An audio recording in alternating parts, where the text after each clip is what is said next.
ระโดนเตี้ยกระโดนเตี้ยกินได้อะไหนขึ้นบ้าบ่อยู่นะ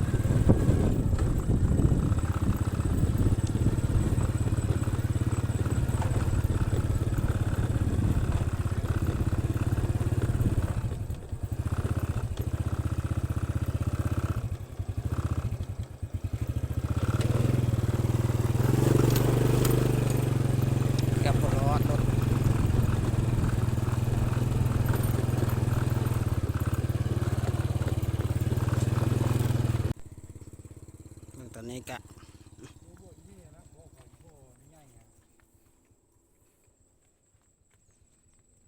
เบิ่งสภาพแล้วตอนนี้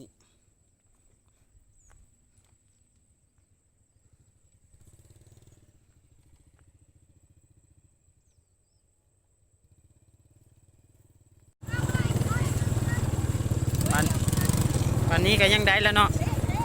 มันจะเกินนะ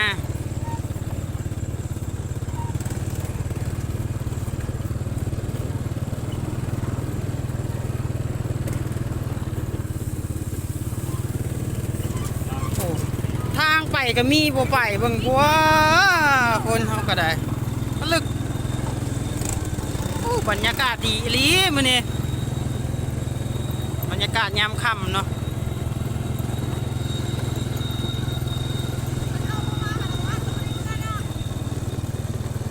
สุดทะเลหนทาง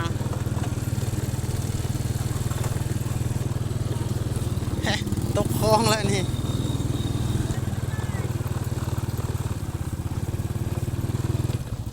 โซ่รถจนย้วนตอนนี้ก็ขึ้นได้แล้วเนาะรถครับติดได้แล้วติดได้สบายบัดจะติดได้กันเนาะ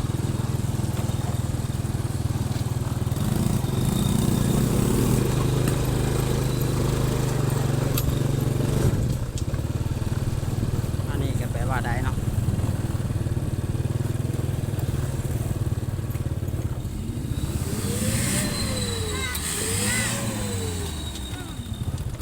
โอ้ยตอนมันสีดับมันนั่นคือบุเร่งเนาะเบาอยู่เนาะในสามตื่นแล้วยังเอารถขับโต๊ะถามมาเดี๋ยววันนี้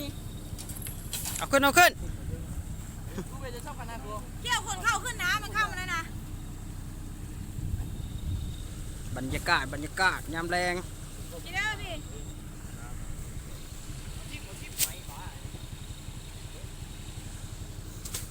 ไปติดตามในเด้อ YouTube เด้อจะลง YouTube ได้แรง